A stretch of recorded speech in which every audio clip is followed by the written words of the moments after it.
So, Mike, how are we today? Very good. Good. And of course, Stevie, I mean, you're always on this show. Do you know what I mean? You're absolutely regular and stuff like that. How are we? I'm not bad. I hope you're good as well, Liam. I know we've all had the cold, but we're over that now, and we're here to talk about ye oldie 3-count wrestling. Ye oldie 3-count wrestling. I don't think I'm ready for it to be ye oldie 3-count wrestling. Well, it's ready for the museum, I think. Well, 6 years is the whole generation in wrestling, isn't it? There you go. Yeah, but 20 years. I mean, oh God, how long's that? Anyway, we're talking about 3-count wrestling. Let's roll the intro, shall we?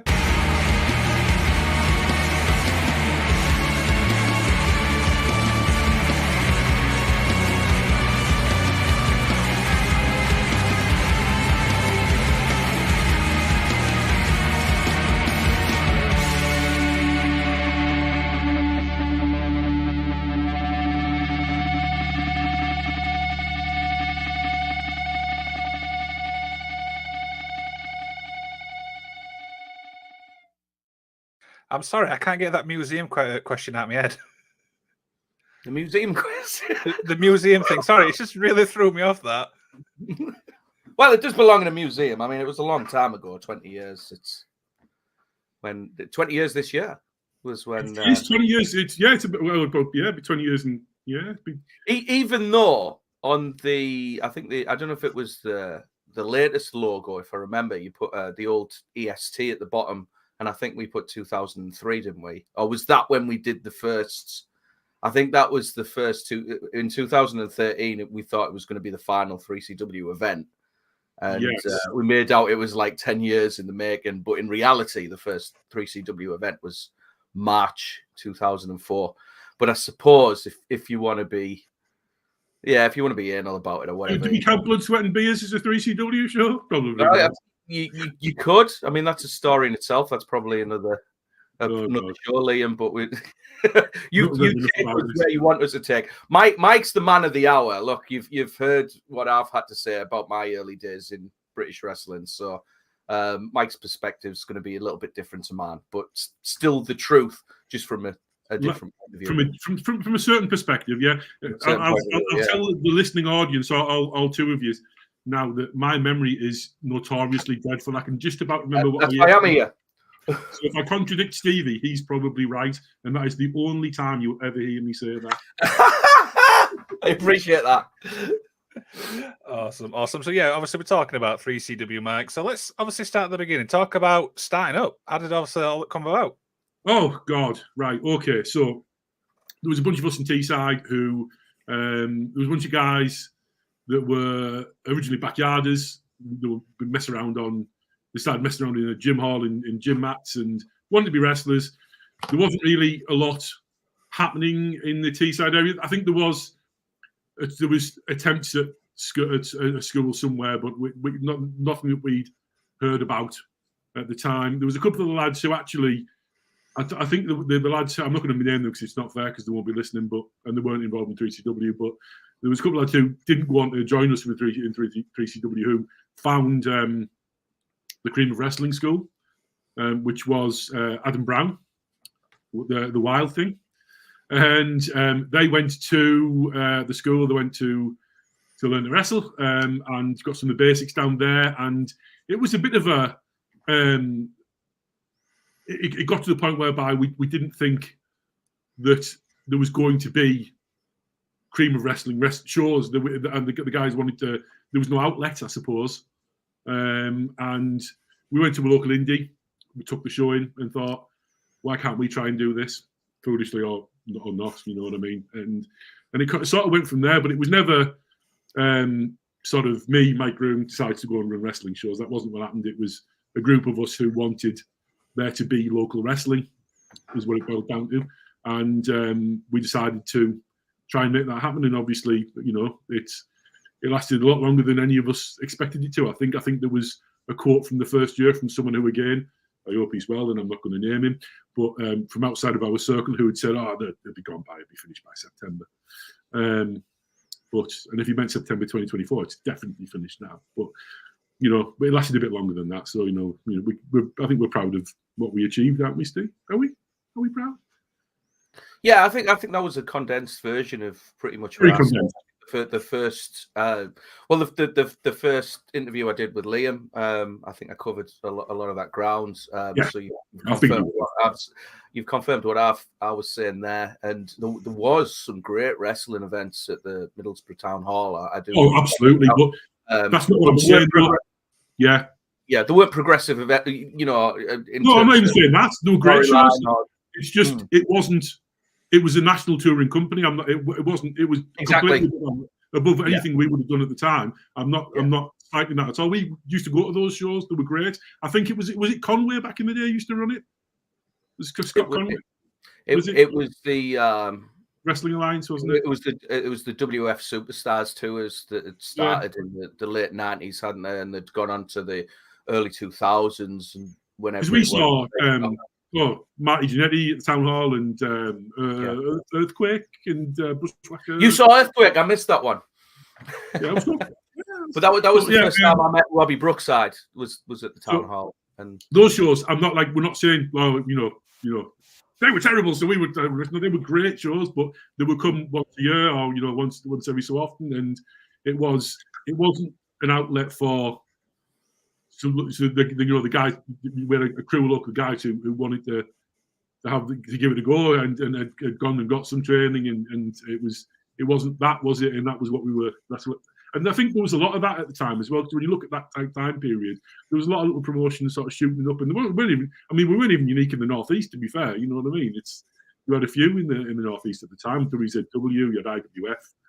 But they all seemed to come out around the same time, though, hadn't they? Because for years there hadn't been anything at all. And anything, and it was heard about internationally or nationally, not internationally, but nationally, you heard about obviously FWA, and we knew of obviously All Star and places like that in the 90s, but it was mostly tribute shows for a long time, and then all of a sudden, the sort of progressive.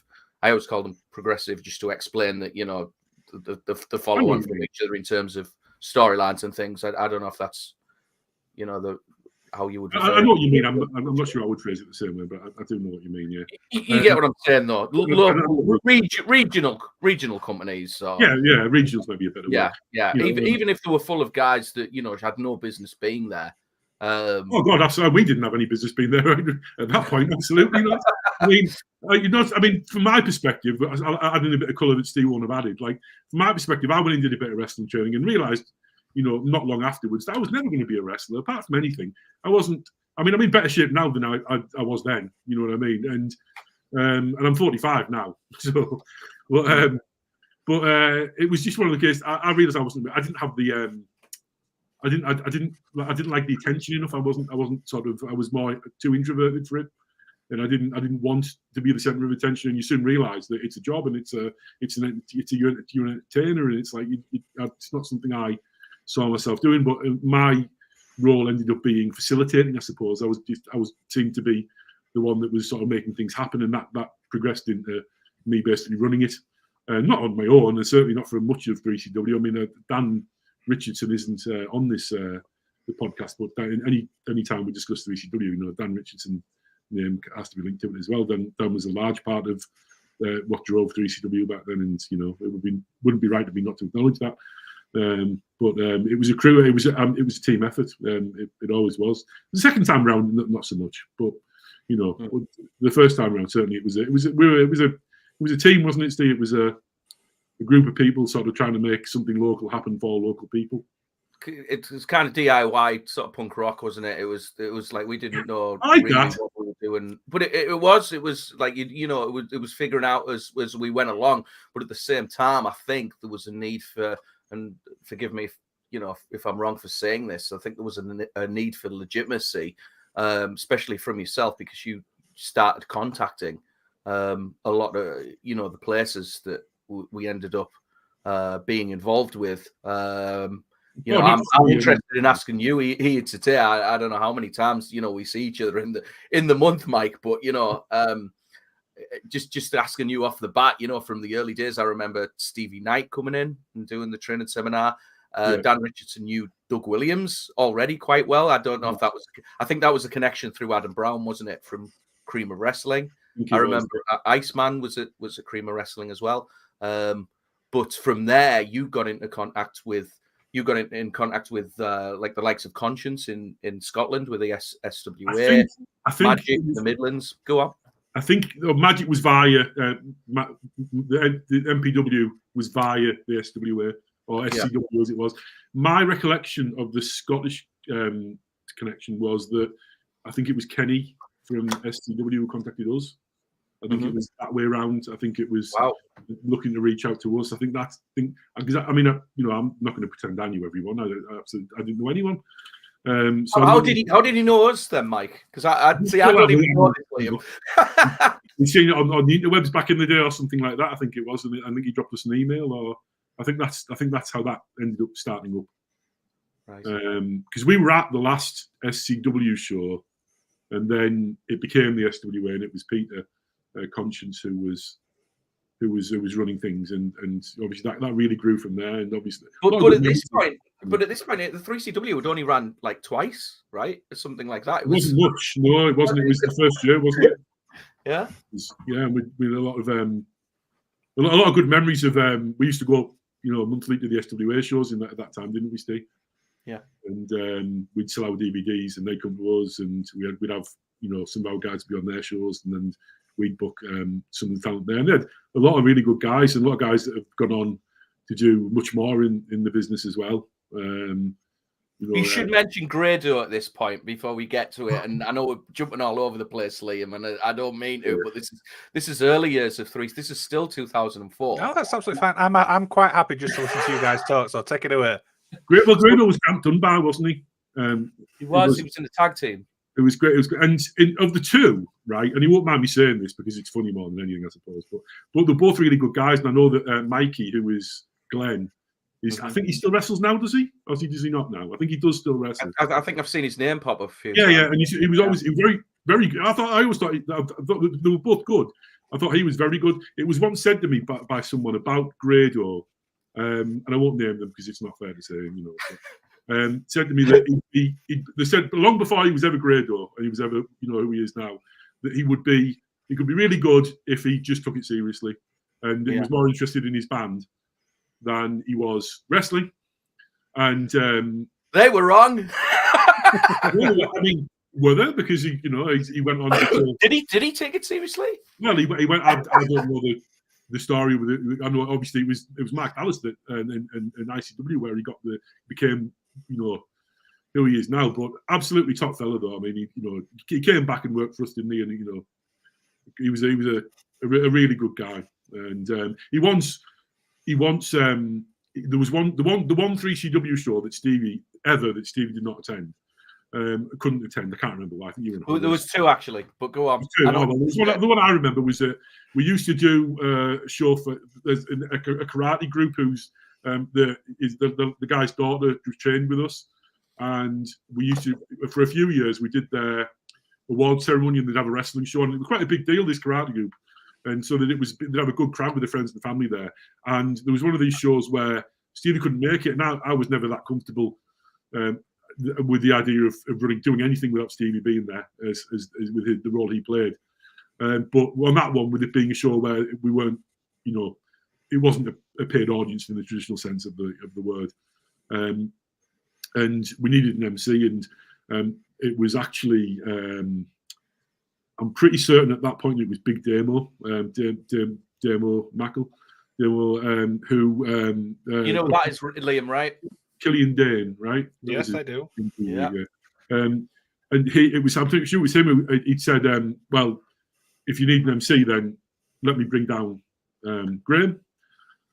And I said to Damo at the time that he's a great. He'd worked for us at this point years previously. And as a tag wrestler, so I've always liked him, but I've never understood a single word that he said.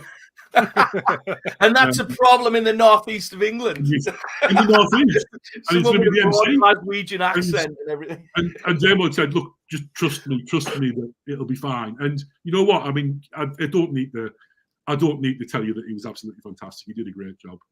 I mean, he's no Stevie Aaron, but No, but I couldn't be in a sitcom like he is now and all of that success he's had. I couldn't be happier for all the success he's had. He doesn't need me to say that. He's done so well for himself. He's one of the genuine good guys, and when you see the good, it's not always the good guys that do best. No. You know what I mean? It's not always the best wrestlers either. No offense to him, but you know what I'm saying. I mean, what he does is great. You know, with he's unique, and you couldn't go with another good. Absolutely. Yeah. But a lot of good guys from that school, though. One of my favourite guys to work with. So two of my favourite guys to work with at that time were the team we used as Cutting Education, which was Billy Grange, who did the schoolboy gimmick, and Cutting Edge CJ Hunter. Both really good guys. Billy especially, who when he came down, he sort of tagged along with the car that was booked for one of the shows, just to see what he could do, to see how we could help out, just to be involved, just to be there. We'd seen his gimmick and really liked the gimmick, but he was very, very young and very small at the time. But he got his opportunity because he just was there. He just made himself seen, and there's a lot that people could learn from that. And I had a great deal of time for Billy. And I know he went on to do. I think he wrestled for ICW, I think, but I think he was more on the commentary. I don't know if he still is actually. I've lost track, but for a lot of years he did the commentary there. But he was. They were both, and I'm just saying this to Pop CJ, but they were both enjoyable and inoffensive. So they'll understand that, even if the audience don't. Awesome. Yeah. So talk a little bit about Mike putting like the first show together. Do you know what I mean? It's a new promotion. What was it like putting that first show together? So obviously I'm talking about this as if it's me putting together the show. It wasn't what it was. It was a group of us that sort of grouped together. It was a social club. Oh God, there's a story from that first show that I'm going to tell. And Steve probably knows what it's lost media. I know what you're going to say, but it's been long deleted, so no one's ever going to see this. So, so the first show, it was at a social club in Dormanstown, near Redcar, which is not the. It's where there's a group of lads who worked for us for a number of years, collectively, the Redcar lads. So Lance Thunder, or Simon Swan, as we later changed his name, Andy Swan, his brother, Anthony McIntyre, Chris Whitten, Kid Ritchie, and those guys. And it was their local area, and I think it was Chris actually. I might be wrong, but I think it was Chris who'd said, "Oh, we could use this club," and it wasn't costing us anything to actually run it. The roof was really low, wasn't it? The roof was really low, but it was usable, but it was like head through the ceiling territory a little bit. And it was, to put it this way, a few years later we would never have done it. But I'm so glad we did, because as much as it wasn't the most profitable enterprise, you probably guessed by now that wasn't really what it was about. It was giving people opportunities to actually get in front of an audience, and they were a great audience. They were good people, and it was always a hot crowd there, and it would give people a chance to wrestle, and quite a friendly audience for some of the crowd as well, because obviously, you'd get people there that sort of Chris knew and Anthony knew and those guys. I'm misspeaking a little because I don't think Anthony McIntyre was on those shows, but certainly that crew were fantastic, and it's taking the opportunity to segue into saying that it's a tragedy that those guys aren't wrestling anymore, because all of those guys should have been way bigger than, even though they had a good degree of success by anyone's definition, they should still be in the industry. They were all great talents. I mean, Kid Ritchie was one of the most naturally talented, gifted wrestlers that I'd seen come across it. He was on shows within months and just seemed to naturally get it, didn't he, Steve? It's he did, yeah. And so I was a few rumbles with him actually, and he was really good. Yeah, absolutely. They're all great lads as well. So I hope they're all okay. They won't be watching, but if they do see it, I hope they're all good. That first show, it was more about. I don't remember much about the actual show. I think the main event was a rumble or something. It was. Yeah. Somebody's got kids match in front of him. I haven't. So was it the first show, the Jason Mason thing, Steve? Yes. Right. So we had a guy who was never known. I'm sorry, Rick, but you were never known for your common sense. So, and his gimmick was that he was the international pop sensation, Jason Mason. I loved this gimmick. I think I had a bit to do with it, to be fair. and he was supposed to be. The whole point was that he couldn't sing, and he was it was like based off the whole pop star thing at the time, wasn't it, on ITV? Steve? It was like the whole point was he claimed to be an international pop sensation, but he couldn't sing for toffee. He had no talent, and he was supposed to. He was pretty good at riling the audience up. On this evening, he was a little too good at riling the audience up. So we had someone who became better known. He's known as, I think he actually does comedy as Kyle Craze now. The butt of many midget jokes over the year, Carl Gillespie. They were good friends, and Carl was his manager, and he was Justin Marr's manager of the Stars. That's what he was. And they went out and they decided they didn't get heat. I had the microphone. Says the microphone. He goes out and he says something like, "Oh, you're all smackheads and all your kids are smackheads." Yeah, takes the microphone off me and says that. I say, these are great fans. It's hot tonight. These are great fans, and make some sort of rubbish joke like that. Jason Mason gets the microphone and he says something about smackheads. Yeah, go on. Yes, all your kids are smackheads is what he said. That's what we got. And then there was a rather drunk gentleman who took exception to this, and it was he drunk? It was real in Redcar. So he got up on the apron, and they did what any. My recollection of it is they basically ran away. But as any, I suppose, as you would. It wasn't very good for them. I turned around. I expect the entire dressing room to have come out and have my back, and I'm like, I have to interview this guy now. Now, luckily, I'm face, so it's fine. But yeah, they dived. They're on the outside the ring, and I'm waiting for them. They're gonna beat me down after this. And I'm like, you've made me look bad. You made yourselves look bad. You've got this guy in the ring, and I'm interviewing this random guy, and he's going, Here, we're not all smackheads. There's some good people here in Redcar. That didn't make the game. Footage now, right? So it's lost media.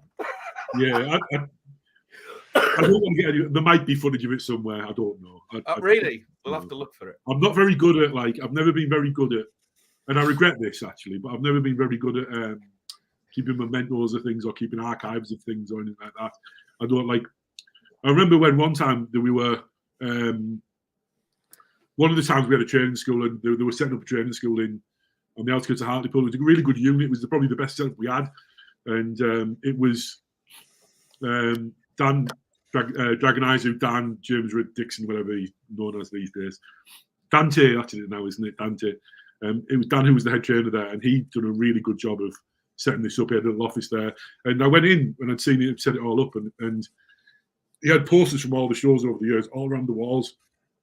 And I don't know what happened to them, but he kept all these posters, and I was like, shit, I don't have any of this stuff because you just don't, I don't know. I've never been a collector, I suppose, but I kind of wish I had been now. It's like collecting your own stuff's weird, I think, So I don't have. I thought, I think that's what it was. I felt sort of it felt a little bit egotistical. And that's not meaning something damn because I think he had it right. It wasn't. It meant stuff to. It meant something, and it was like. And now it's like I don't have any of that stuff really. But I've got a few T-shirts. I'm not wearing them though because we're all too close. Awesome. So I'm looking obviously at the first year, and one thing I want to point out, and I actually love this, is some of the show names: the Free for All, Storm Warning, Scottish Invasion, Darkest Deeds. These names are really unique. How did all these names come about? Stevie Aaron. Not all of them. Not all of them are mine. But you know what? It really. I think we've talked about this before, Liam, and I've said how unimaginative I feel so many event names are now on the UK scene, and you just think, what are you doing? It's so lazy. It's like, come up with something cool and unique. Free for All might have been one of mine. It was sort of a double meaning, which Mike hasn't touched on, because that first event was actually free. Attendance. Now it wasn't too long after the WWE had their preview show called Free for All, but I always thought that was still a cool name for an event because we had like a rumble, so we'll call it a Free for All because it is a free for all, so it had a double meaning there. Rivertown Rumble was definitely one of mine. Darkest Deeds I think goes back to an old E-Fed. Is that right, Mike? Yes, it might be one of mine. Yeah. Might be one of yours. Storm Warning was Johnny Storm there. I don't think I came up with that. I think Dan might have came up with that one. Did we tell the story about who came up with the name 3 Count Wrestling? That's quite a good story. Good story. So what happened was we're all sat in the pub, and we decided we're running this show at this point, and we need a name for the promotion, and we're all bullshitting, and everyone's come terrible names. And Richard Batt, Jason Mason sits there, and he's like, and at this point, for the last 20 minutes or something, we've been going through the names of wrestlers wrestling, basically. You know what I mean? I can't remember it's a long time ago. I can't remember any of the examples. And then he's like, he's a big fan of 3 Count, the actual WCW tag team trio, Sen and Moore and all those guys.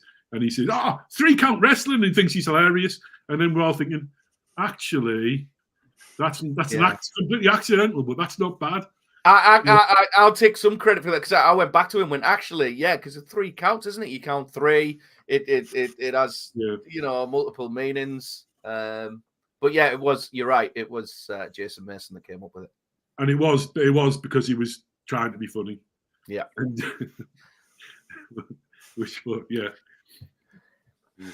Awesome. So, obviously, talk about leading up to like the first anniversary show, Mike. The first anniversary show. I think before then, the first big event was really Darkest Deeds, because it was the first one where it was it was a decent crowd for the size of it was a bigger building, the Billingham Symphonia Social Club. Go on. I remember now. So we'd done the thing with so Darkest Deeds was that not where Conscience beat the then Ice 17 for the title? That's right. That's right. Yeah. And then the follow-up was the anniversary event, wasn't it? So that was in February. So we spent the rest of that year building up the rematch. Yeah. And so leading up to that, so then we had in December we did the fight before Christmas, and that was where we had Blake Norton come over. That's right. But Blake, everyone knows who Blake Norton is, right? Blake Norton was the host of the wrestling channel, the Bagpipe Report on the wrestling channel. Bagpipe Report, yeah. He'd been trained. The self-styled, the last survivor of the Hart Family Dungeon. He was trained at the Hart Family Dungeon. Very solid, really good wrestler, and very good talker as well. Put us over on television. Put the whole storyline over on television. And that was a big holy shit moment, because at the time, Liam, just to put you in the time frame, like obviously the world now is so much different with social media, with YouTube, video on demand and everything. And obviously it wasn't like that in 2004. So you had, limited television channels, quite a lot on Sky. There might have even been more TV channels back then on Sky than there is now. But the point is, with the wrestling channel, it only just started. It was a big deal, and I don't know if you watched that regularly or not, Liam. If you did, you'd probably be sick of me in the end. But in 2004, when Blake Norton, he was, the first. Forgive me if I'm wrong. I think it was the first show, apart from maybe the FWA one, which was an exclusive to the wrestling channel, right? And they used to go.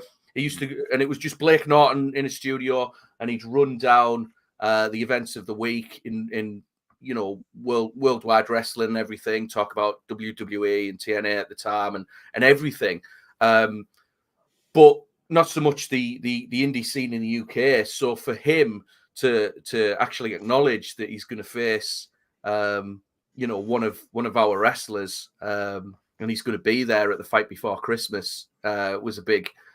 I don't know how many people are watching, but, we've been mentioned on TV, and Blake Norton's coming to 3CW and this kind of thing. And he sent us 2 amazing promos, and they were on the DVD version of the event. But Blake, after then, he wanted to help us. I talked to him recently, long since retired, and Blake Norton's probably a different episode unto himself. You could spend all day talking about Blake, but it was a really cool thing what he did for us, and he kind of helped us, I think, get acknowledged in that, however big that UK indie wrestling fan base was at the time. And of course, he gave some of the guys a chance to go over and work for Celtic Pro, which was his promotion over in Ireland at the time. I went over there numerous times. Really good crew over there. Blake was a super nice guy, and for me, incredibly underrated wrestler. Like, he really should have been a bigger deal than he was. I think personally, I think he's had problems with his eyes now, so I think that was why he's not so much. I think he's legally blind now, is he, Steve? Or he's not. Doesn't see too well. I mean, you'd have to speak to him about that, but I don't know what his situation is. I know there was issues there. He was wearing a patch at one point. But we were, just having him there and knowing what he'd done, and he'd been involved with, what was that other old magazine? I think it was WOW Wrestling. Am I saying? Yeah, I mean the Bagpipe Report, where that name came from, it had been a newsletter from way back. Early newsletter on the internet. Yeah. That's why they used the name, because otherwise it made no sense to use that name. But it was known. You know what I mean? It was a little bit like the equivalent of say the Wrestling Observer Live being it was like it meant something, but not as much as that. But it didn't mean. But that was a legit nickname, right? It was the last survivor of the. I mean, it was and he was the last guy there. That show though, that was my favourite for 3CW moments. And I refereeing in that match? So the match was I can't remember. I was there. Obviously, I was there. But the match was Ice 17 versus Jason Mason and the Celtic Tiger Blake Norton. And Ice 17 had to pick a tag team partner, but didn't have any friends because he'd been he'd just done the face turn after losing the title and everything. And I think that's the way I remember it anyway. And so I-17 comes out and says, Stevie Aaron used to be a wrestler. He's the MC at this point, but hasn't been the MC established for very long. So so some of the crowd follow us around a little bit at this point. They know who Stevie is. Well, they got it before he picked me, because he said, I'm going to pick a partner, because the reason was I'd feuded with Jason Mason, and then we did a little angle with Blake at the start where I'd tried to kick him out the ring because he'd grabbed my microphone and he tried to take over. And I says, you're on the Bagpipe Report, Blake. I respect that, but this is my show. And then everyone, trying to get them on my side. So we planted the seeds, but for people who followed it, I became the MC after, no longer being a wrestler. And Dragon Eyes, who he's looking at me, I-17. And I'm like, who's the partner going to be? And I'm looking at the entranceway doing this. And he goes, I'll tell you who my partner's going to be. I'm looking right at him. I'm like, and everyone popped in. It was a cool moment for me, not so much the one, but because it made sense within the storyline. And I would, all the way through the match, I'm like, I can't do it. I can't do it. I said I'd never wrestle. I'm not allowed. I'm gonna, I'm like an official or whatever. And all the way through the match, I'm like, I'm teasing to get to in the corner, and he's getting beat down by the heels, and I'm like, I can't do it. And I'm looking at the crowd, and they're like, go on. And in the end, of course, I get in, make the tag, clean house, take out Jason Mason, and leave Blake Norton. And that pop, the pop when you finally gets on the apron, throws his jacket down, gets on the apron, takes the hot tag, and I do the Hogan, don't I? You. There's a picture of it. There's a picture of it. There's a picture of it. And it worked. It worked. And that's not on me. I think that was on the fact that we were booking these. But we were booking these storylines, though. Yeah. Do you know what I mean? And I'd pitched this in the car because we didn't know how we were going to go about doing it. And I remember saying a journey that we were all on, because we were traveling. It wasn't just 3CW, the shows, Liam, you see. We were all traveling together to different places in the country, and we all knew each other from the Northeast. And I hadn't so much pitched it. I'd said, I don't know if I want to do this, but this would make sense. And then Mike and Dan, as we talked at the time, you went, that makes total sense, and that's what we're going to do. So now you've said it, I'm like, oh shit, I don't really want to do anything physical, but the lesson there, though, is he didn't really. I think he used to do a super kick. He tried to throw a super kick, missed. And then I just ran after him and just brought him to the back, I think. On the back. It was 30 seconds and a minute's worth of work. You know what I mean? It was. But it needed to be. But it put the story over, and then from there, I ended up to jumping ahead. Years worth of storyline. I brought Blake Norton back to 3CW, and he came back as a babyface. And we went there and off to the races. But I think the point is, a lot of this stuff, for the few people that were following it, I think it was really good. So you'll get two different minds, two different mindsets. Some people will say, what's the point of doing that? Just do it for the night. Do you know what I mean? Just book for the night. Book that card for the night, and everything else doesn't matter. But I've never believed that. I mean, how many television shows have you gotten into, Liam, where you've caught it halfway through. And you know, because you're intelligent enough, they're not just catering to you. There's an entire, there's a running, storyline. There's a timeline here, and it's the same in wrestling. If you jump in, you do.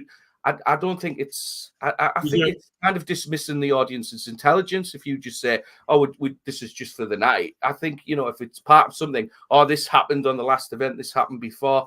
I think it's good for the audience. Even as a kid, I'm more intrigued. Oh, what happened before?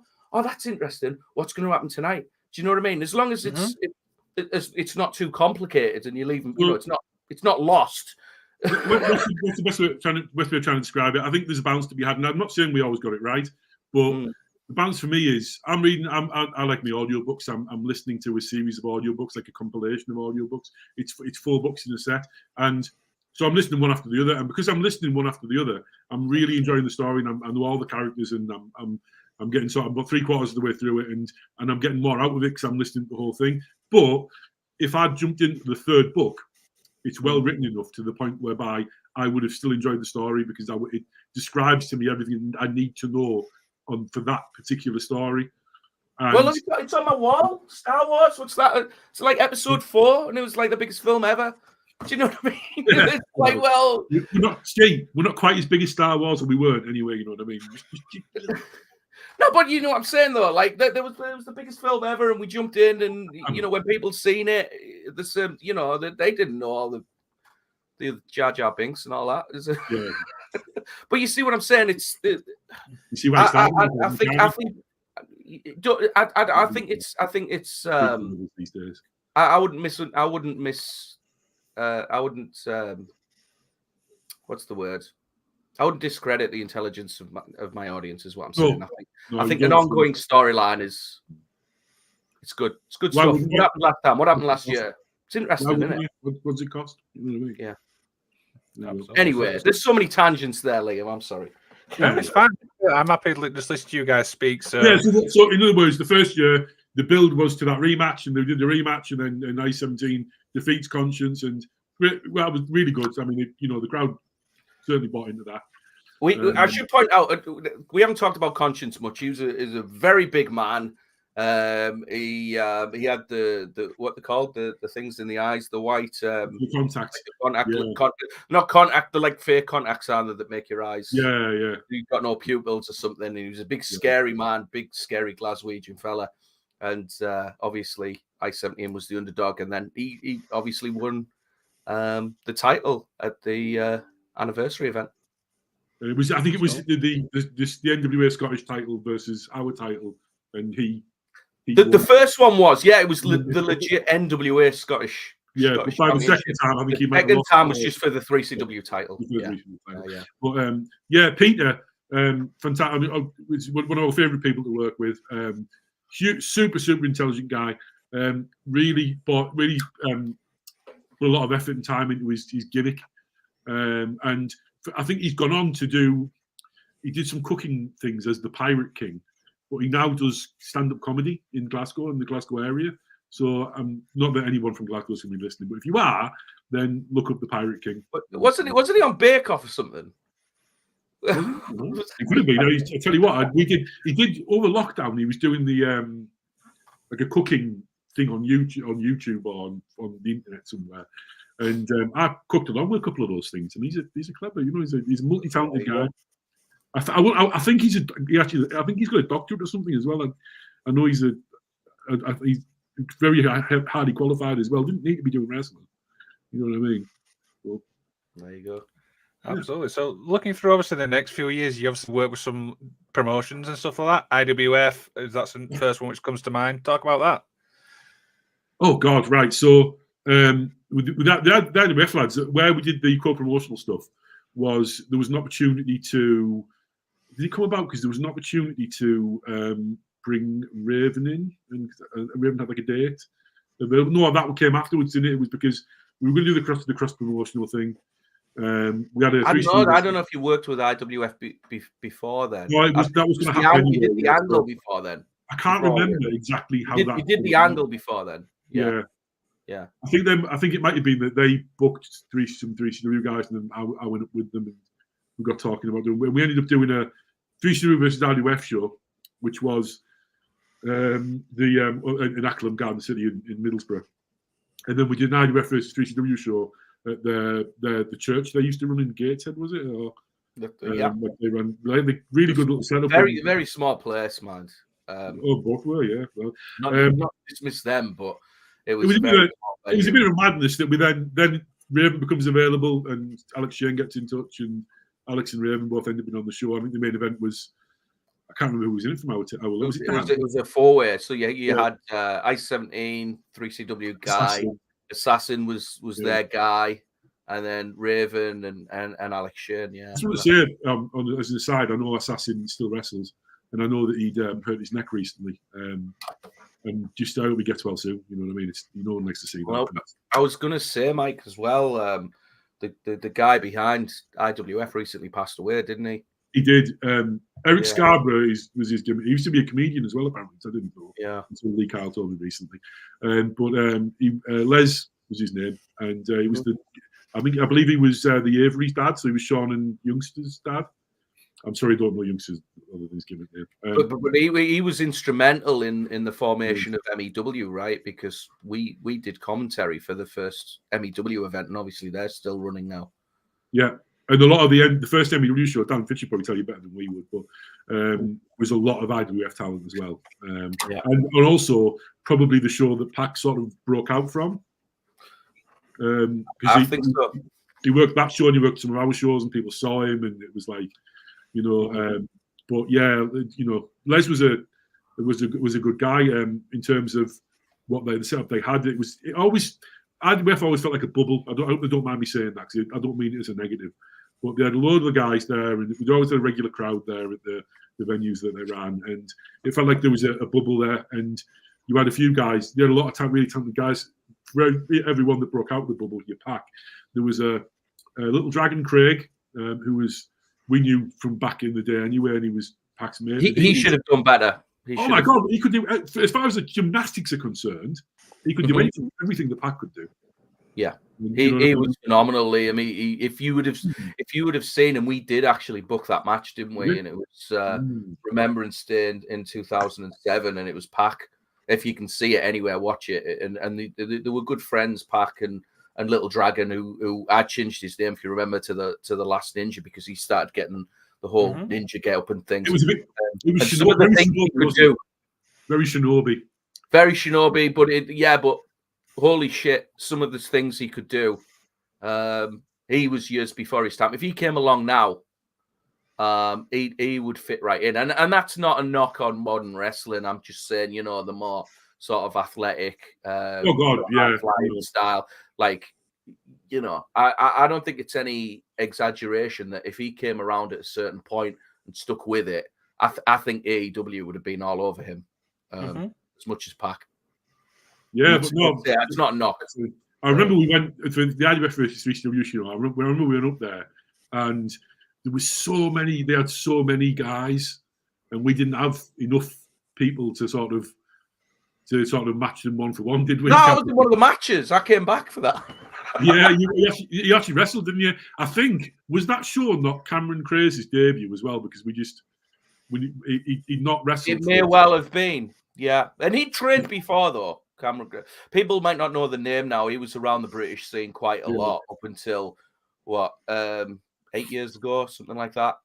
So my recollection of it is, I might be thinking of a different show here because my memory's not great, but my recollection of it was that there was some kind of he did a thing where he was kind of I don't know if he was Isaac by that point or he was still nice 17, but he was his doppelganger basically, and there was two. That's what they did in the main event. Yeah, the main event. And he took a dive, and it wasn't anyone's fault. It was just someone. So he took a dive on Cameron. He was our driver, and he's the only one of us at the time that drove. And he pushed his leg. And so we're in. No, but he lived at this point. He lived in Leeds as well, so he wasn't getting home. But that wasn't too important. But at the same time, none of us drove, and we're in Gateshead, and we're there. And so I think I'm not going to incriminate anyone, but whoever drove us home was not legally qualified. That was one of those things that can only happen in wrestling, I suppose. It was one of those experiences, yeah. Absolutely. So fast forward again, and the other promotion you work with is the FWA Academy, with a main event which really caught my eye straight away looking at this was Doug Williams and Stevie Lynn. Talk about that. Oh, Stevie Lynn, again, Stevie did have a level of success. He worked for the FWA and all that kind of stuff. But if he was at his peak of what he could do in wrestling now, then he'd have offers and stuff. He was just naturally charismatic, a really good performer as a wrestler, super nice guy as well. And I've not seen Stevie in years, but he's a guy who I was. He's doing well, I've been told. He's doing all right. I'm sure he is. He got into IT. I know he was a programmer, a games programmer. He only wrestled for about 3 years, didn't he? Really? Yeah. But he got his name all over. He was working everywhere, and of course, I mean, Doug Williams is one of the best ever in terms of UK's. I mean, in terms of his professionalism as well. I mean, Doug did seminars for us and worked for us on numerous occasions, and was always the absolute height of professionalism. A really good guy. I hope he's doing well now. I know he's retired. Retired, Doug? Retired? I don't know. But I don't know if retirement's rarely sticking. In this case, if Doug's capable, I hope they don't. But he doesn't, because Doug is absolutely one of the best ever in my books. And one of the, in terms of people who didn't necessarily perform for us regularly, one of my favourite people to have around as well. Absolutely. Stevie, anything to add on that? No, I mean, I'd say the same. I spoke to Doug a few months ago. I think I might have mentioned it to yourself, Liam, and he seems to be happy and doing well. So fair play to him. And he was always, he was really great to us. Loved being involved. I think anyway, that was the impression he gave with 3CW. And every time we saw Doug Williams, he was always helpful and very supportive, and just a good guy all round. Absolutely. And someone that if people are coming through in wrestling, the kind of guy that you want all of your guys to wrestle. You know what I mean? You want everyone to have that opportunity to learn from someone like that. And of course, you can't always do that, but There you go. So, Steve, I'm going to start with you on this question. Talk about Remembrance Day. Oh man, it was a tough day. Look, we put a lot of promotion into that. Mike's laughing for obvious reasons. The idea was we were going to have Steve Corino there and everything, and he was all right with us to call it his last UK match, and he was going to wrestle Sterling James Keenan, who had made his name in 1PW, which I'd been very much a part of at the time, and very much looking forward to the match and everything. And I'm going to gloss over this, Stevie. We're going to gloss over that. You can gloss over it. I'll say what I want. Steve Corino is a legend in my books and has gone on to do a lot for the next. I think he works for NXT now. Gone on to do a lot for the next generation. Yeah, no bad things to say. He didn't turn up on that evening. The story's in the book. Read the book. You know what I mean? I've got no bad things to say whatsoever. It was a very stressful day because. It wasn't just the fact that Steve wasn't at the show. Actually, we had so it was supposed to be Nigel McGuinness and Doug Williams. Yeah, that was the match. Nigel got injured, so we couldn't do that. Some weeks before, though, wasn't it? It was ample time, I think. Oh yeah, no, it was. But I'm just setting the scene for you know what I mean. So we booked Jimmy Jacobs, who was hot in a really good guy, hot in ROH at the time. We had Sterling James Keenan, who'd been a big deal for the shows for elsewhere in the UK, and we'd worked with. You'd obviously worked with a lot. With great talent. We had those guys, but they had delayed the flights. So Jimmy was in the country, and he was okay. He was on his way to the arena, but he was he'd been down south, so it was a long journey for him. Sterling only just made the show. He arrived during the first half of the show, I think. It was before. It was before. We done a matinee, but I did see him backstage before I went out. Look, I mean, a lot had happened in that year, and I don't want to go into the other one. A lot had happened in that year, and I was sick of my life at that show. It was just so stressful. Like having the headline talent there, and having a possible situation where you've got one hasn't made the show, and then another one might not make the show, and it was just You know what though, the actual event was great, and yes, I want to give a shout out to Len Davies, who's no longer with us, who was such a good guy. And what I wanted to say was Len. So Len was producing the show for us with live with Len. We had always had a huge amount of time for Len, who always approached everything in wrestling with the best of intentions, and he was at the show and he was live editing the show, and it went out on the wrestling channel. You could actually watch it on RQW TV. And we even recorded commentary for it, didn't we? Oh, you and Lee. I did it live, yeah. Me and Lee Mornew and Lee used to help us out, now and again. But we ended up doing it. I don't think he was the first choice. We were trying to get Dina Ass there, but he couldn't make it, unfortunately. But there was no way I'd done a bunch of commentary. I did a commentary on one of our other events, but I wasn't. Yeah, we haven't even talked about that, Lee. I mean, me and Mike used to work, put so much effort into the 3CW DVDs, and at the time, not many people were, and that again, that's not a knock on anybody, but I always believed that they should be produced like they were a live event, so that you do the match, then you'd have a promo or a music video. I used to make music videos, so that Mike put so much effort into that. Yeah, I'm going to circle back down in a second, right? But I just want to get the end of my point there. So Len was there live editing the show, which is way above and beyond anything we had the capability to do at the time. And Len knew I was having a fucking miserable night. And the show was a success, but it wasn't at that point. I got completely burned out by the whole thing. It was just, it hadn't been worth the stress, you know what I mean? And Len sat me down at the mixed desk, because you can hear the commentary as well. So it was all being done live, and sat me down and said, "Yeah, okay, fair enough, Mike, but listen, watch this. You sit down for 10 minutes and watch it and listen." And that made a massive difference. And Len passed away a while back now, and I never had the chance really to say to him how much of a difference that made. So I know it's too late now, but that's a measure of Len. The way it was produced and everything, and we did have 2 really great matches on there, and at least 2. That makes it sound bad these days, but it wasn't just about how good a job he did, though. It was the fact that he took a second to make sure that he wanted me to understand how well it looked and how well it had gone. And it did look good. It was well lit, and it looked awesome. And we had video walls. You know what I mean? And there's still great wrestling shows there to this day. Steve, help me out the name of the promotion. Spitfire's promotion. All Action Wrestling still run there. Does he call it that now? I don't know. Possibly. I think he was All Star now. Anyway, so maybe he's going to be All Star now. But, maybe. But yes, fantastic. But that was fantastic. So Len, rest in peace. He's a great guy. He looked after us good, and we had the video walls, Liam, and everything. And it deserves more now, but in 2007, not everyone. I thought that maybe wrestling took more from Len Davis than they ever gave him, and he was a good guy, Len. But yeah, in terms of what we used to do with DVDs, we got behind, so a lot of our peak area stuff from that era isn't available because I just couldn't keep up. I might still have it on tape somewhere.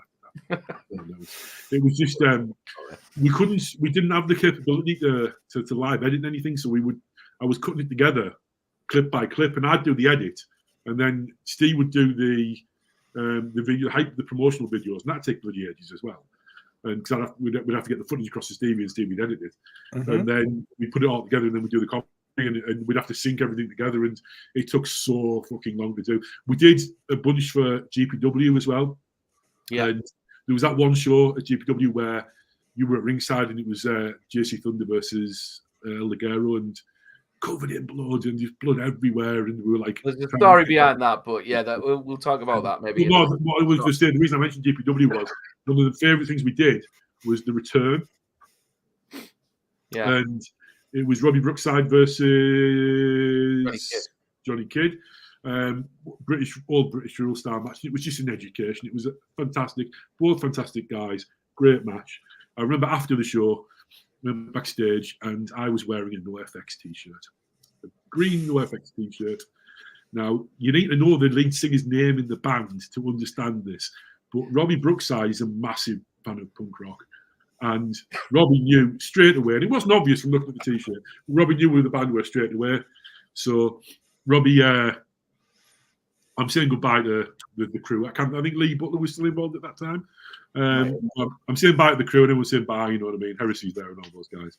And Robbie looks over. He said, "Oh, Fat Mike!" And I'm like, "That's hurtful." Yeah, but he's like, everyone's like, he meant the NoFX lead singer. Yeah. Yeah, people are nudging me saying, "That's his name. That's his name." Though he didn't realise, and obviously, I thought it was funny at the time. When it was.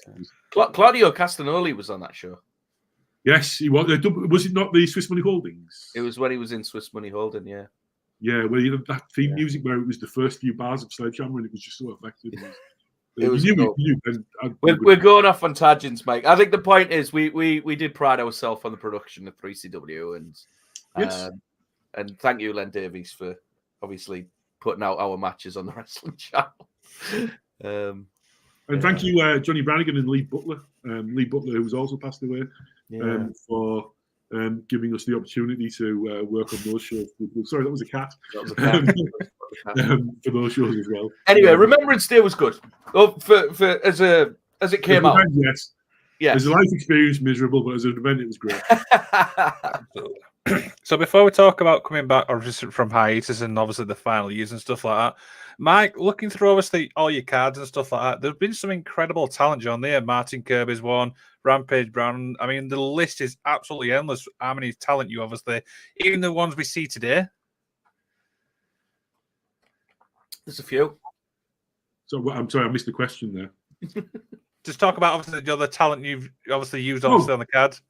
The talent we've used on the cards. Oh God, I mean, it's all you can say is it's an honour to have been able to give some of these people a platform. That's what you're doing. You don't take credit for people's talent. You're giving people a platform to perform. Martin Kirby started with 3CW, so he started through the training school. He quite like Kid Richie, quite quickly through the training school, quite quickly onto shows. Martin, he was a baby face. He was a sort of standard trainee baby face. First match was against his trainer, which was Dan, and it's available on the internet somewhere. I did put it on the internet. His first match, and soon afterwards he became this Mr. Bad Attitude was his gimmick, and it was because it was the in-joke because he had such a good attitude that everyone would be like, "Shut up, Kirby! Your attitude fucking stinks," because it was a joke. There was one of his first external bookings was down south somewhere, down near London. I think it was with Tim and Mojo, Los Pavitos. Tim Strange. Tim Strange still going as well. Yeah, he should have been doing the bloody cowboy gimmick then. Jesus Christ, he's so good now. He looks awesome. So good. But anyway, he went down with them, and word had someone. I'm not going to name names, and I really hope Steve doesn't. But there was someone who it won't mean anything to anybody anyway. But someone of our crew had got not misunderstood the fact that the bad attitude thing was a joke.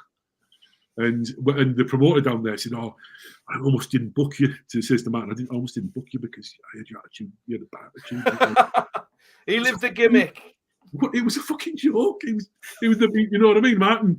We broke through. He did all the, he was a large part of why we ended up in the forum in Northallerton, which because he was local there and he helped me with all the promotion, and it was just he was just all the time in the world for Martin. There's obviously a lot of history, and as far as the talent we've used, I mean, there's not enough time to go through everyone. A lot of my favourite things about 3CW are things that might not mean as much to other people, like that show in 2004 with Stevie doing that tag. Stevie, we should cover this really. For those who don't understand, Stevie and I have been friends since we were 11. So we're not friends via wrestling. We're old friends, and to see Stevie in that role and to see that pop and that very gratifying. There's been very little since that has been on that level of I really enjoyed being part of that moment kind of thing. In terms of other guys that we work for, I mean, I can go through them, but I'm going to miss someone is the thing. And also, who's still got? I think Liam was asking Mike. You start naming people that have been cancelled, and you know what I mean. I'm sure it's like, but who hasn't been cancelled? Who hasn't been cancelled? I don't know. You tell me. Who's still going now? Who's still going? Who's still going now? I'll tell you who's still going now. There's a bit of a left field one. And Steve wouldn't have thought me I'd mention this one, but there was a lad who used to work with me. I ran a shop for a number of years, and the lad used to work with me called Mark, and he was known as Marky B. Craze when he wrestled for us. He started at the SWA Academy, moved all the way up north to pursue his wrestling. He got on our shows as Marky B. Craze, and then he went back down south. And he was a guy who, he won't mind me saying, I thought he would.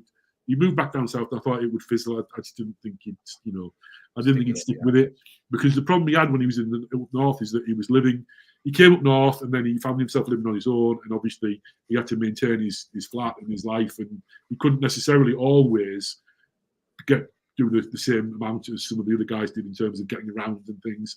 And he went back down south and he hooked up with Lucha Britannia, Greg Burridge and those guys, and he turned into Freddie Mercurio. So Freddie Mercurio. Now, if you watch, he's moved to Toronto since, but somewhere in Canada anyway, and he works for Lucha, the man Lucha over there, and he's one of those guys. It's great. The gimmick's great fun. He's got so much mileage out of it. He's a good performer. He worked with Grade over there a couple of years back. I think he retired at one point, didn't he? But I seen he posted a match the other week. I noticed on social media, so still going. I'm pleased that Mark was a good guy, and I know he had some bad family news recently, so I have been thinking of him if he's listening. But Mark, I'm pleased he is though, because he was always a good guy, and I say I like to see the good guys do well, and I really like that gimmick as well. I would have used it if it was through time and it'd been better. But I want to talk about loads of people. I've talked about all those guys from Redcar who.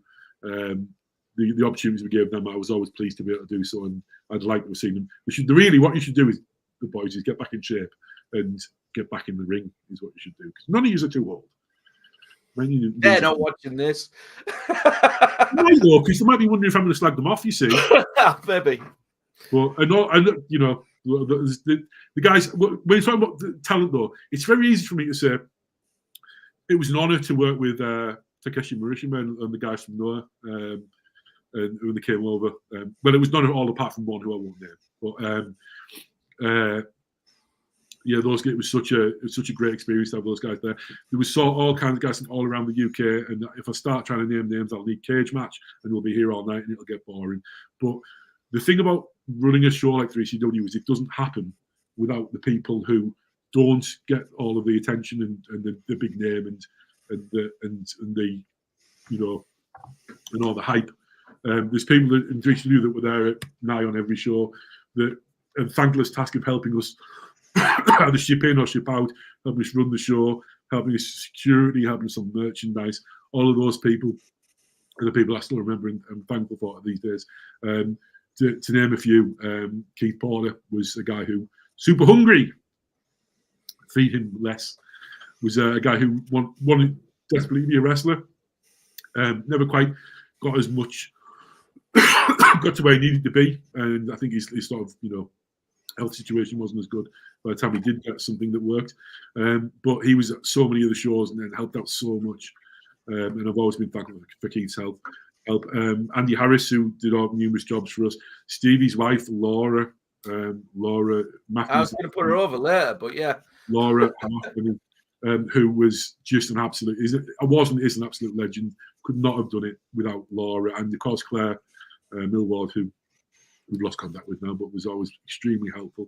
There's loads of people like that who mean nothing to anyone else out there. But if I'm going to put people over, I'm not trying to sell anything. I'm not going to put people over that.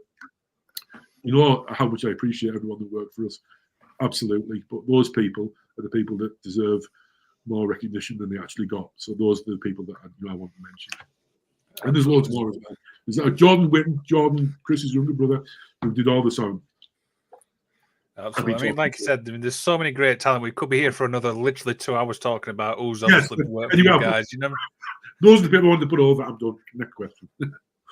Okay, so talk a little bit about like coming back from obviously hiatus and obviously those final few years. Right, yeah. So the hiatus thing was we'd sort of stopped pretty much. I'd bought a shop, with a ridiculous thing to do, and was, to be honest, getting too busy for what we were doing. And we did a few shows in 2004 in 2011, a couple in 2012. And we did that one last one. We was going to be the last one. We got a bit involved with some of the NGW guys. We helped them out a bit. They ran a couple of shows up north, but they weren't looking like coming back. We had a situation in 2016 where there was a promotion that I'd helped book the venue in Northallerton. The venue was over the road from my shop, and he let them down. There was there was good reasons behind it, but the show didn't happen. And I felt like, so I'd recommended it, so I felt like I owed them a little bit, and they were. Well, it's like it mattered to me because it was in the town my shop was in. So we decided to run a show. At that point, there was no reason not to call it 3CW because why not? And it sort of snowballed a little bit from there, didn't it, Steve? I think this is from my point of view, from the way I understood it, like what culture pro wrestling had started and everything, and I was involved in that. And I remember you, and forgive me if I'm wrong, you were with Chris Whitten in the crowd at one of those tapings. It was one of the television tapings, and I think it was brewing in your mind that you could do things better now. Not on the sort of what culture pro wrestling level in terms of, you're not going to have all American stars and no YouTube and pay-per-views and things like that. You thought that you could run there was a gap in the market, and there was a sort of balance between, again, this is just how I saw it. You wanted that sort of family experience that you might get from, going to see All Star or an event like that, and something in between that and what culture were doing, where it was, catering more to hardcore wrestling fans and that kind of thing. That's why I always saw 3CW. Yeah, we talked about it. And it was like initially it was like I need to run a show because I can't let the venue down like this. It's going to give me a bad rep locally. But then once we got talking about it, we'd seen some of what the possibilities of production. We'd been to NGW, we'd been to What Culture and such. We kind of decided if we're going to do it, we're going to do it differently, a little bit differently. We're not going to run small venues. We're going to try and run the best venue in town for wrestling. You know what I mean? Not in terms of a 10,000-seater arena, but for indie wrestling. If there's a town hall that's known for wrestling, or the Forum in Northallerton, which we'd already run, was a good venue. There's the Hartlepool venue was the first one, wasn't it? Hartlepool Town Hall, as much as they were a massive pain in the arse, was a great venue. I won't go into the problems with the venue. And it was like it was one of those where if we're going to do it, we want to do it right. And there was a bunch of guys who had sort of tailed off a little bit, did the 2013 show, but hadn't really wrestled for a while. And we were saying, right, we're not just going to book people because they're our mates. Or because we know them, or because they've worked for us before necessarily. We're going to book the people who we think deserve the chance, and we're going to book some more your better up and coming talent that are already on the scene a little bit. And we approached it a bit differently that time, didn't we, Steve? Yeah, I mean, you I think that you wanted to take the sort of 3CW idea as how we had it and just do it with a lick of paint, and make it look more professional. And because I mean, those early 3CW events, I mean, compared to what other indie promotions were doing, they look top notch. And that's not a knock on anyone. That's just in terms of not in ring. I'm just talking about the actual presentation. In terms what we did with the production. There was no lighting in Billingham, was there? In the Billingham Symposium, them early events. There's no lighting. Sometimes the lights would go off. Sometimes my microphone had cut out. As I say, it was DIY wrestling. Where we sort of. Yeah, it was kind of like the ethos of early ECW, wasn't it? It was just like, show must go on. We don't care. There was politics behind that with some of the other people that were based at the venue, wasn't there? The lighting was there, we just weren't allowed to use it. But, things like that. But the second incarnation of 3CW, I thought, it looked much better in terms of presentation. You can argue if the talent was better. You were bringing in a lot of people because there was no 3CW school at this point. And no. I mean, to clarify, the training school was never really a lot of the time for a lot of 3CW's existence. It wasn't really only there was other people that it was named for the promotion. But saying that, you know, people did come back. You know, it wasn't just like generic. Oh yeah, absolutely. Indie event that you would see. It wasn't the same roster that you would see all over. Like I know, it's not a knock on anybody, but there's a few places that have that exact. Liam, you know what I mean? They've got the exact same roster all around the country. And again, it's not a knock on them. It's just that what the difference was, we had a few guys that came back, like the Redcar lads that you've mentioned, like the guys who had trained in early 3CW, and they just wanted to work 3CW, just be weekend warriors or whatever you want to call them, work, you know, once a month when, you know, but you're bringing in good talent as well for them to work with, so that, you know, you're not, and other people who wanted to have a chance as well, like the Rogues Gallery and guys who'd came up through NGW's training school who hadn't wrestled as many events. They were a part of 3CW as well.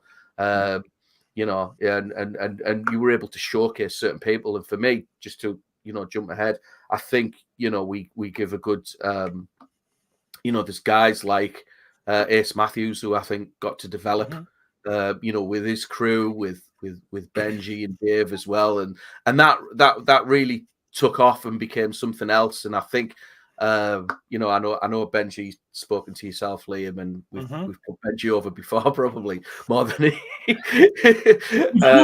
Benji is a ninja. You're Mike, aware of that? Your opinion on that? He's the Northeast Tory, Mr. Miyagi. Did you know that? He's a what is it? He does taekwondo, jiu-jitsu, or origami, or one of those. He's just won the gold. I know that.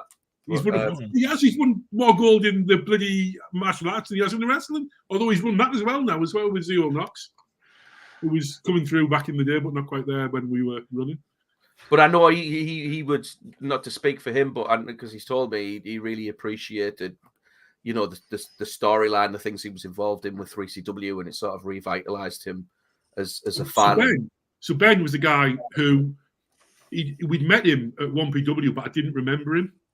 I think he was with Mike and John. He was with. I don't remember meeting him. You might have. I don't remember meeting him. But we did. Apparently, we were talking a bit about one of the 1PW shows at some point that Dan was running, and he came along to our second show back to help out. It was one of our crew, Leon, had. Sort of, I think it was Leon who was sort of asked him to fight before Christmas 2016. This is. Oh, would you mind him coming along? And he'd wrestled elsewhere locally, and and it was like, well, of course, if he wants to come and help, anyone come and help, it's not a problem. But he was a guy who, to be honest, he was wrestling probably more regularly then than he ended up wrestling afterwards. But he came along, very humble, helped out where he could, became part of the crew, and we had this opportunity for him, which was he was the reason we wanted him there actually was because we wanted an elf. So he's told me the story with us.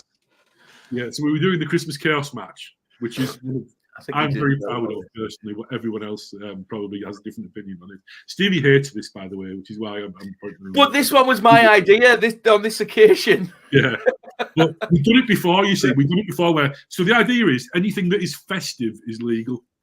Right, so anything's festive. You can't use a steel chair, but if you wrap it in tinsel, then it's festive, so it's legal. Let's do it. So we had a stunt midget. We had Carl Gillespie, Kyle Craze. Mike will get cancelled after this. He wasn't in the match. He knows I don't mean it. He wasn't in the match, but he was dressed as an elf, so they used him as a battering ram. So we decided to do that again, but he wasn't about at the time. So we used Ben as our stunt elf, and he became back. But he from that relatively sort of over the top idea, he then turned that into being a regular little side role, and it became the Super Sub Benji, which is one of my favourite stories that we've told. And it was a shame. The one thing about stopping when we did is I had about another year's worth of stuff that we were going to do. One of the things we never got around to doing, which we were going to do, and I'm saying it now so that he knows that I wasn't just minding him up. We were going to bring in Joe Rage as his brother, but his little brother. He told me this story as well. The storyline was going to be that he was going to need help against Ace Athletic. He'd done the babyface turn, hadn't he? And he was going to bring in I'm going to bring my little brother in, and then Ace would be like, yeah, but your little brother, look at the size of you. And then out comes Joe Rage. And we were a few months away from doing that, and it just never happened. I would have loved to have done He's actually sent some questions in. Should we find out what he wants to know? Oh, then. Oh, God. Go on, then. So the first one is it's a two-parter. So it says, which wrestler would they have loved to have used but never did? I'll start with you, Stevie. God. I mean, that's fit. Well, just on the UK scene, or it doesn't specify. Okay, because obviously I could just say Hulk Hogan or Steve Austin, something, you know.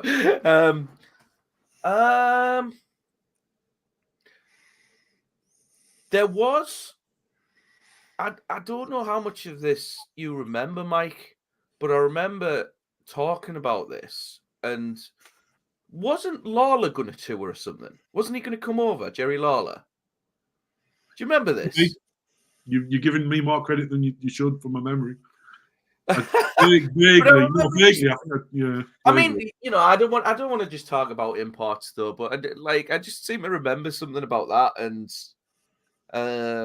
I don't know if there was anybody here there was probably occasions people here in the country that, you know, it would have been cool just to have on and do certain spots and stuff. It's like I remember talking to Mo, and we've mentioned Mo before, just for a bit of background, Liam, who Mo was. He was Prince Mohammed Amin, or Amin, and he would come out and he's better than everybody else and all this kind of thing. And we did a great angle, didn't we? Where he was pinned with the pin roll up by Amir Jordan. So he cuts like a 20-minute promo, and then Amir Jordan comes out, and he's had the title for years, and then he would talk about, I would promo roll up. That was his dream, and we did it. Yeah, and it was great. He did it, and he claimed on Twitter or something. I did another podcast where he reckons it was his idea. No, it wasn't. It was my idea. He might have wanted to do it for years, but I let him do it. But anyway, the point was, I wanted to get. It wasn't Sid. People were talking about bringing Sid over or something, and I said it'd be the best thing ever if, like, you know, how you use Sid the best. I always thought ECW used Sid the best way, and you know he's recently passed as well. But you know, to have more out there cutting this promo that goes on and on and on, and eventually Sid comes out. And you know, and it'd be so casual because, you know, he just beats him down, gives him the choke slam, does the Sid pose. You could get like an hour out of that, you know, on his knee. Then gets him up, does the power bomb, does his pose again, does another one, and just destroys him. I think that would be the best thing in the world. That stuff Mo did for us, which is some of my favourite stuff as well. From the losing his wealth to the years as champion, and then losing his wealth, and then we did the homeless thing with him, and then he became part of Team Cameron Craze or whatever we called that, and then he became the big. He'd have been a babyface champion for us if we carried on. Yeah, but to go back to the question, in all seriousness, we were talking, and it's a shame we never got to do it. We had a whole storyline for Rockstar Spud. And unfortunately, it didn't work out at the time. He had another job outside of wrestling, I believe, and he was working Fridays and he couldn't make it. And he was so apologetic. Oh, that's a really good one, actually. He scripted an entire storyline. It was going to be him and Jason Mason, and it would have been perfect. You know, the two sort of musical characters working off each other. And you know, he even said, he says, "Oh yeah, I'll put your guy over. I'll you know, do what I can for the promotion and stuff." It was just it never worked out. So I'm going to. We never got to do that. It was just space so far down south. It was just logistically very difficult. Yeah. But that's my answer. Yeah. I have a few. I'm going to cop out a little bit because I've already talked about it. I would have loved to have done that Nigel McGuinness Doug Williams match. That worked out. I would have loved to have done that. I would have loved to have brought Joe Rage and done what we wanted to do with Joe Rage with Ben, because that storyline was something I really enjoyed, and we never got around to doing that. And I would have loved to have used Cowboy Tim Strange as the cowboy. Not, you know what I mean. I just think it's money, you know what I mean. But yeah, I would love to have done that as well. Which doesn't mean I'm going to, Tim. I'm finished. You'll message me after this, you know. Tim Tim said it must be within the last year. He says, you know, bring 3CW back there. We'll meet in the pub and we'll talk about it. And but yeah, there's you know, there's always what ifs and maybes. One thing I would have loved to have done that we didn't do is we had a plan that involved Blake Norton becoming 3CW champion at one point. It didn't happen because we had all kinds of things going on. It's too much to go into, and I can't remember all the details. It never happened, and we had a whole storyline behind. I thought about that earlier, funnily enough. Yeah. So we're going to do, and I regret not doing that.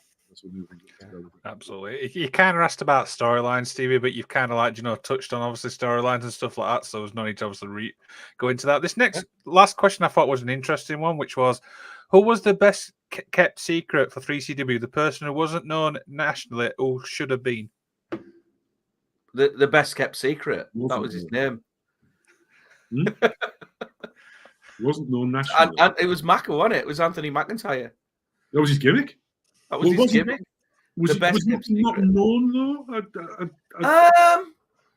Maybe not as much as he should have been. I don't know anybody else.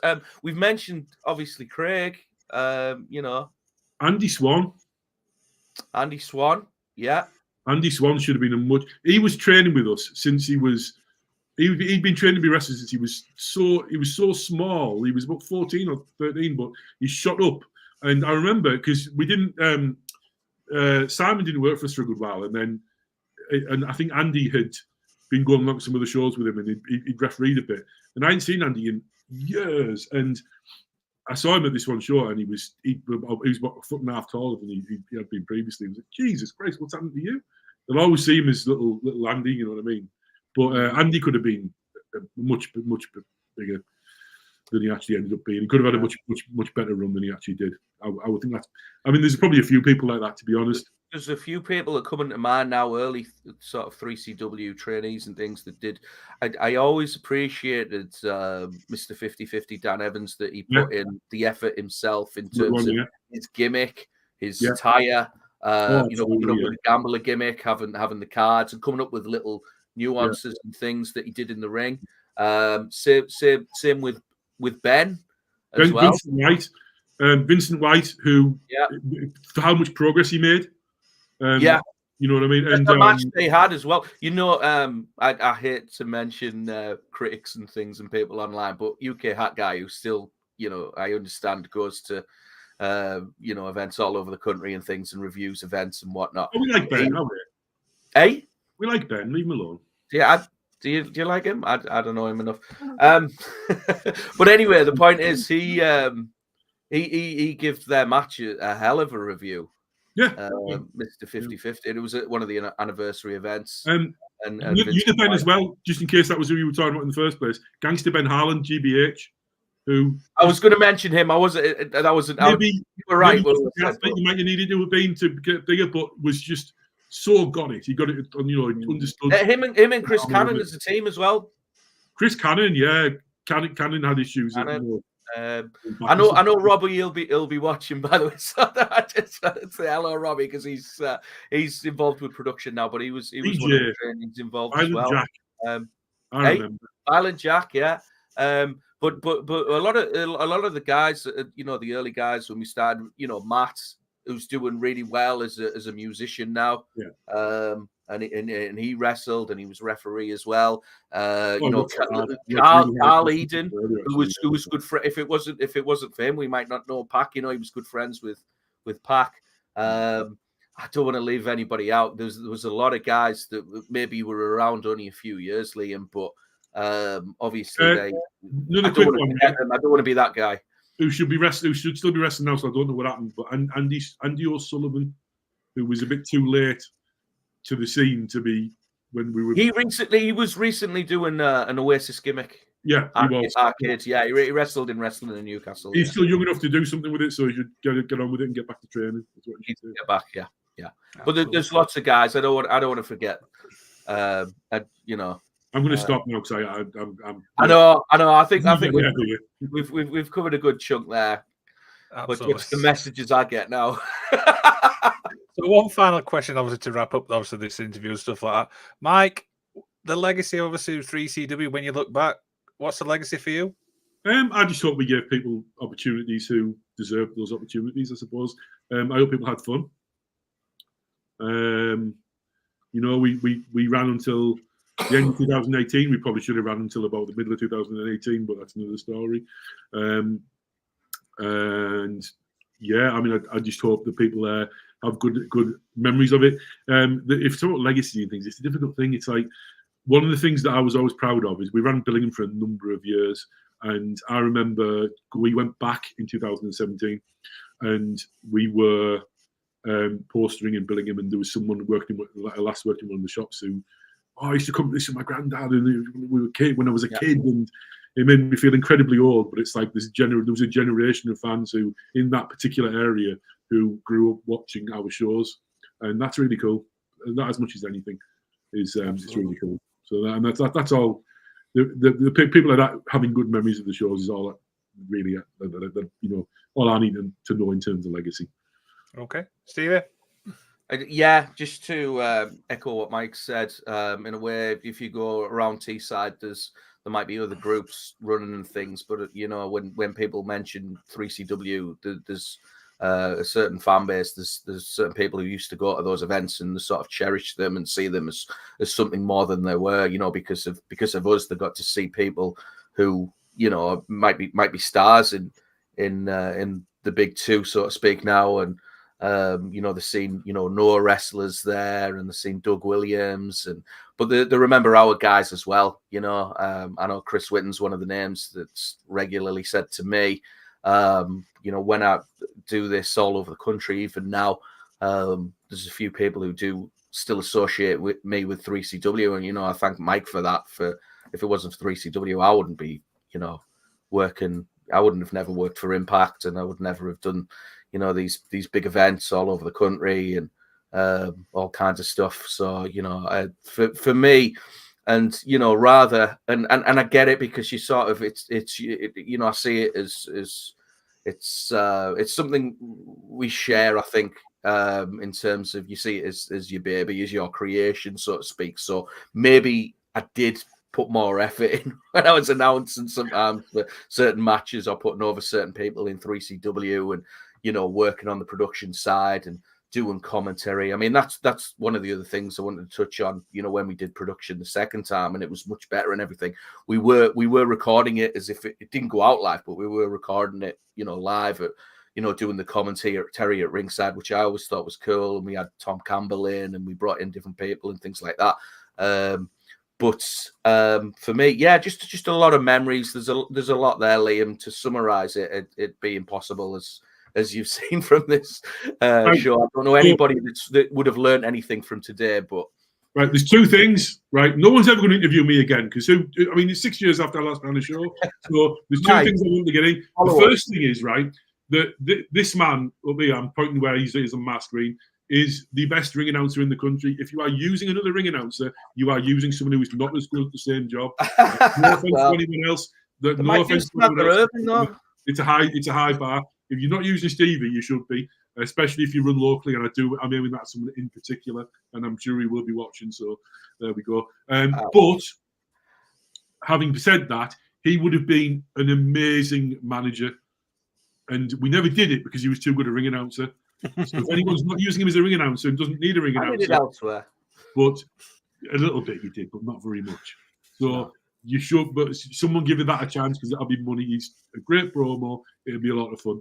The other one is I'm not coming on here to promote 3CW. I'm not running any more shows. I'm finished. However, there is a great, and I'm sorry, Stevie, a great event coming up in November that everyone, if people were 3CW fans and aren't already aware of it, which there won't be anyone, I don't think, but if there is, should go and see. Grand Slam. You say that, but all 3CW fans asked me about this. So go on. Grand Slam. Grand Slam. TV, fill in the date and the details. Wrestling in Newcastle. Have you got the poster there, Liam? I was trying to find it then. Wrestling in Newcastle Grand Slam. Brady Phillips versus Adam Shreddy Foster. I don't know if that's his ring name or he's just Shreddy these days. Unbelievable talents. Jack Stack Daddy.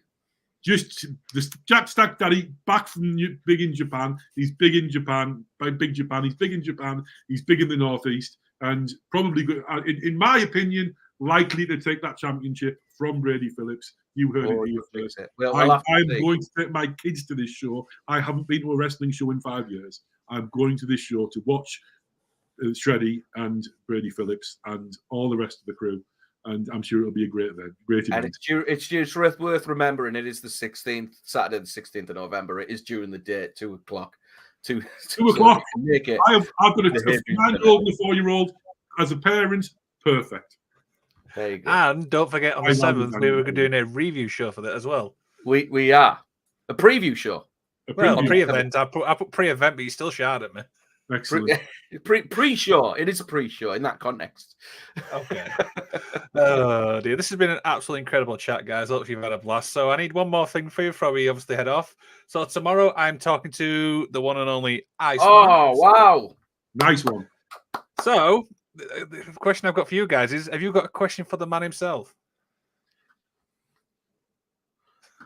I do, but I don't know if I'm. I don't know if I can say it.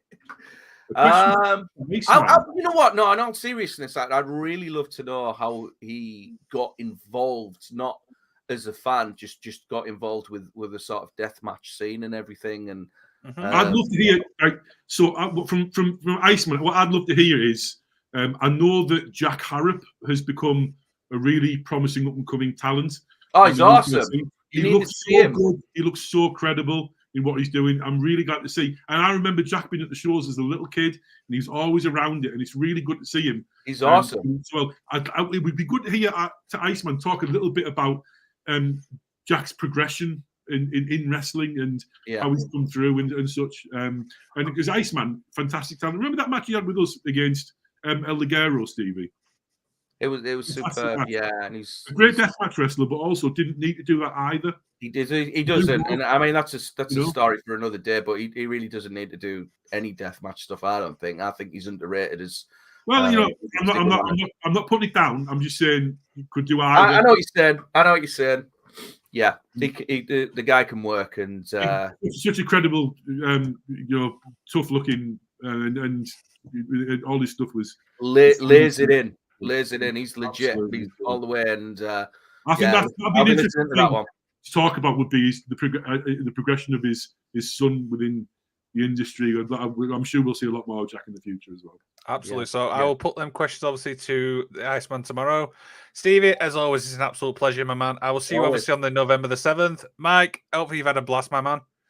Well, someone's watched. That's all I can possibly say. It'll be on for the follow-up. It'll be on for when we're talking about the next 3CW event. The big comeback. No. Cheers for watching, guys.